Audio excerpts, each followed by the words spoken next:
What's going on, YouTube family? Today we're going to be talking about why I love being a car dealer. Now, before your guys' heads explode and you get in the comment section set on fire, like, what are you talking about, Lucky? All these guys are scammers, they're rip-offs, dealerships are bad guys. No, trust me, I know. Most dealers are scumbags and will rip you off and probably cut their own grandmother's throat for $1. But there are a large group of us that are actually good people, but even smaller group that are actual real car people that love cars and love the industry itself. And that's what I want to talk about today. Now, if you're new to my channel or you haven't seen some of the podcasts I've done with other people, I want to explain how I actually became a dealer and the reasons why behind it. Now, when I was 16 years old, I started flipping cars in my parents' driveway and absolutely loved it. I used to buy my cars off of Auto Trader, the magazines, and I would get on the newspaper, and I'd even go to AutoZone and buy the Chilton manuals because unfortunately back then, dial-up internet wasn't great to search things, just to age myself and show you how far back I go. Now, when I was 18, I opened up my first shop and I decided, you know what, when I hit my 1-year anniversary, I'm gonna buy me something nice. And I did. Once I turned 19, I decided to go buy a 3 Series coupe. I know there was this one here in Vegas that I loved. It was blue, 2-door coupe, had these really cool features. Like, you know what, this is the car I want. So I drove down to the dealership and I said, hey, I want to drive this car. I want to take a look at it and go over some of the numbers. And the salesman told me, unfortunately, you can't let me drive it, can't even let me look at it unless I do a credit app. And I told him, I'm going to be paying cash for this vehicle. I don't need to run my credit. I just like to take a look at it and possibly a test drive. And once again, he said no. So I didn't say anything. I walked back to my car, drove back to my shop, went to my safe, and I pulled out about, I think it was like $25,000. I drove back to the dealership and I asked the salesman, can I speak to your sales manager? And he kept saying, why do you need to talk to him? What's going on? Let me speak to him. So he winded up walking me over to the desk. And then once he pointed him out, I was like, hi, sir, my name is Lucky. I'm looking at buying this 3 Series coupe just to show you that I'm a serious, real buyer. Here's $25,000. I'd like to test drive the car, take a look at it, and I will be paying cash. I won't be financing. You know, sales manager smiled, said, no problem. Told me that the salesman was going to meet me out there in a minute with the keys for the car. So I was excited, walked over to the car, was walking around it, looking at it. And sure enough, the salesman came back with a credit application. Oh, you know, we have to run your credit because we want to make sure there's nothing shady going on with the money. And I was like, there's nothing shady. I brought cash just to show you how serious I was. I own a shop here in town. And they just treated me like a complete piece of crap. Now, I can go on and on, but basically this happened 7 more times in different dealerships, different cars that I was purchasing, and it was just a complete nightmare. And I didn't want anybody to feel that way. I wanted people to buy the cars they wanted the way they wanted without getting all the grief and headache. And that's what basically gave me my idea of opening up my dealership. Now, with my dealership, we were able to buy cars that are not just regular cars, but cool cars that people want. On top of that, we had different types of financing options where if you had good credit and you wanted to buy a car, let's say you bought a Mustang or a Camaro, not only could you buy that, I can give you 5 to 10 grand on the back end if you'd like to do something like exhaust, wheels, customized interior, body kit, whatever you wanted, and then started doing that with regular cars. And the one thing that really kicked us off was trucks. We were selling not only regular trucks, but we can give you money on the back end for the lift kits, for the tires and all other stuff, because I know building out a car sometimes could take 2 to 3 years. It takes a really long time, where now you can buy your car and build it the exact way you want and have it all financed. So this way you can just make monthly payments and get the car that you want today. And I figured this would be a great program.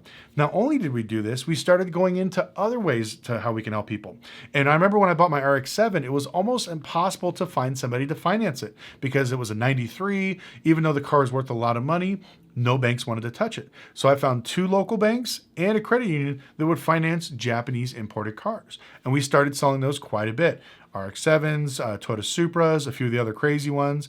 And it worked out really, really well. We had people flying from other states to buy cars from us because we offered financing. They would do up to 95% of LTV, which was great.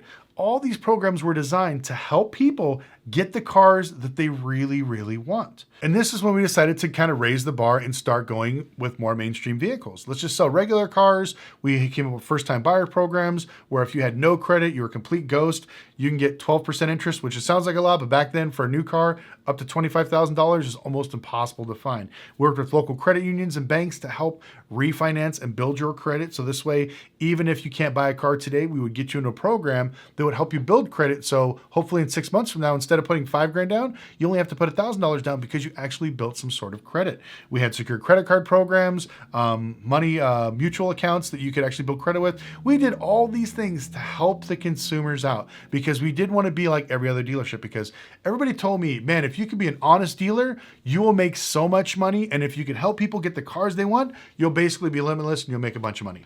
And guess what I did? I did exactly that. And guess what happened? People lied, people stole, people did all the bad things and basically killed a lot of the programs.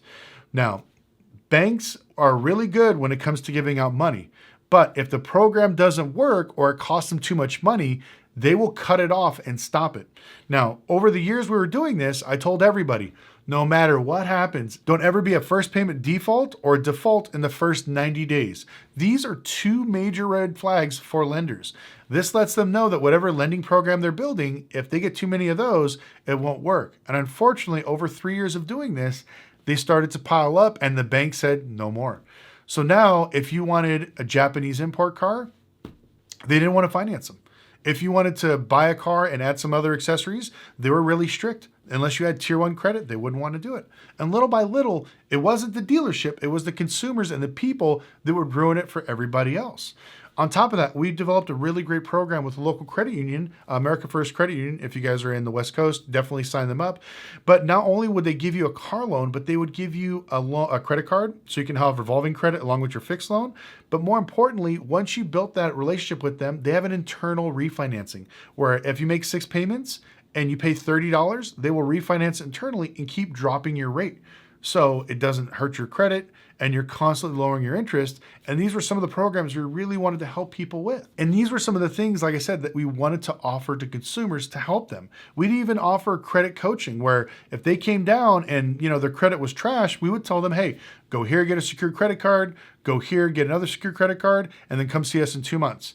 And we can get you a car with almost, maybe a little bit money down. But if you buy cars today, you're going to have to, put a big down payment, 5 to 10 grand, because your credit is absolutely trashed.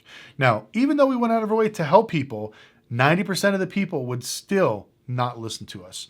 I can tell you, we have multiple times where I would look at people's credit, look at their income and be like, hey, look, we shouldn't get you this, expensive car today. Let's get you something maybe a little bit cheaper. And after a year of building your credit and working with the banks, we'll get you something nicer and even lower interest rate.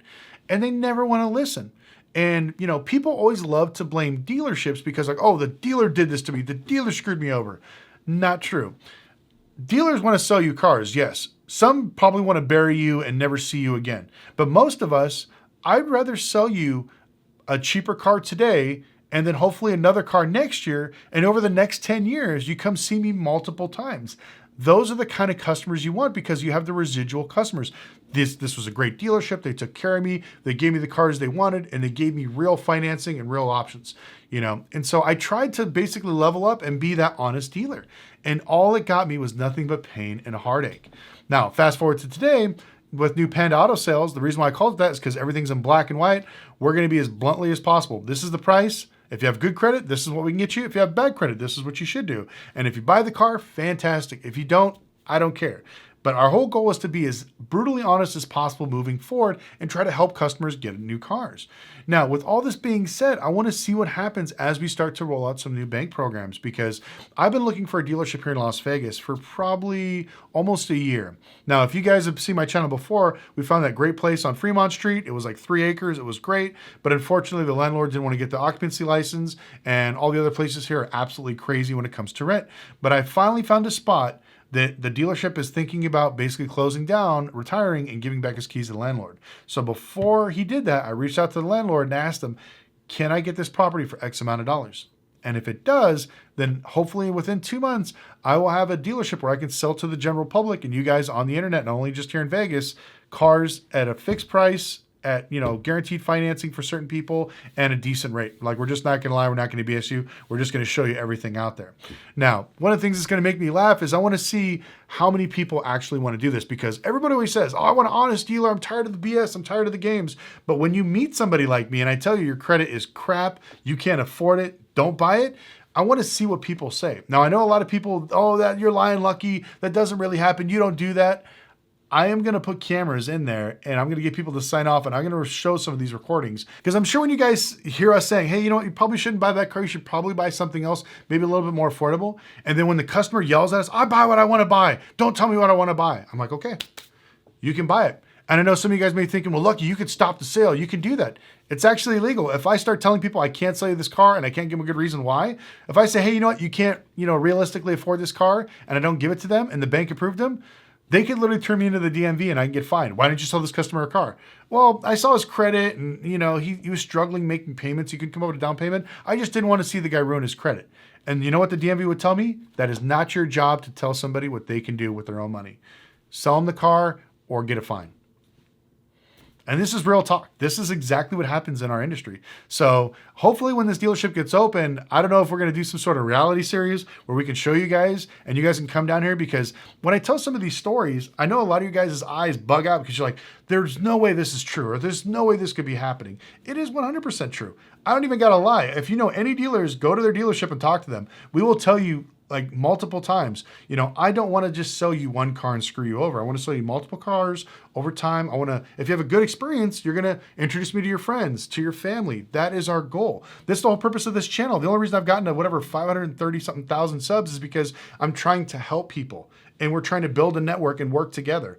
And this is just proof that there are good dealers out there. Unfortunately, you just have to weed through all the scumbags to get to them. So hopefully when Panda opens up, it'll be open to everybody and you guys can see it for yourselves exactly. And also I can put some of the crazy horror stories that I've been talking about for years on here.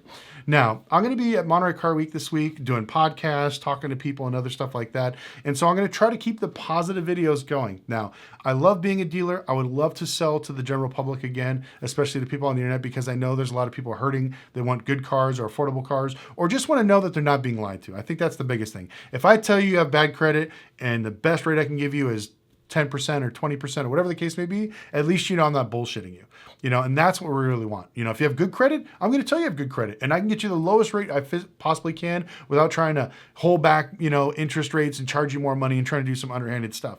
I'd rather be completely honest, blunt, and transparent. And like I said, we're not really caring about selling a lot of cars. It's just building the right community to hopefully change the automotive market. I know I'm just one idiot on YouTube, but that's all it takes to start a revolution. So anyways, I want to thank you guys so much for watching. Please like and subscribe if you guys want to see some of the crazy stuff that's going to go down this weekend. Also follow me on Instagram at Lucky Lopez. We're going to be posting stuff from Monterey Car Week, but a bunch of crazy videos we're going to be doing for YouTube, and we're going to be shooting some stuff with Motor Trend. But I want to thank you guys so much for watching, and we'll see you next time. To run these ads, we'll take anything down. We had people bringing in motorized scooters, fake legs, full bars. I've had these like strippers one time, like people, hey, I need to get a car. I need to get a car. Oh yeah, $3,000-$4,000 down. That's all you need. You can roll with this car. Oh, was there anything we could work out? I'm like, yeah, just work out payments. Give me the money and I'll get you the car. Is there anything you could do that maybe you like or something that turns you on? And I'm like, yeah, you know what turns me on? What? Money. Pay me. And then that same girl, she came in one day and we had this 2014 Lexus IS 300 and it was pearl white with like this pink Christian Dior interior, total stripper car. And so she came in and I was like, you need $6,000 down to get this car. She's like, well, I got $1,500. I was like, great. All you need is a few bucks more and you can drive it away. Hour later, she shows up with this older gentleman, gives me $1,500. Call her Misty. I'm here for Misty. This is her down payment. Are you her dad? Or, oh no, I'm her boyfriend. Hour later, another guy comes in. Same thing. Oh, hey, I'm Misty's boyfriend. She told me to leave like $500, $1,000. He's like, I got like $1,800. Sure. And literally within a day, she had several men show up and just give me money. And then she drove away in the car.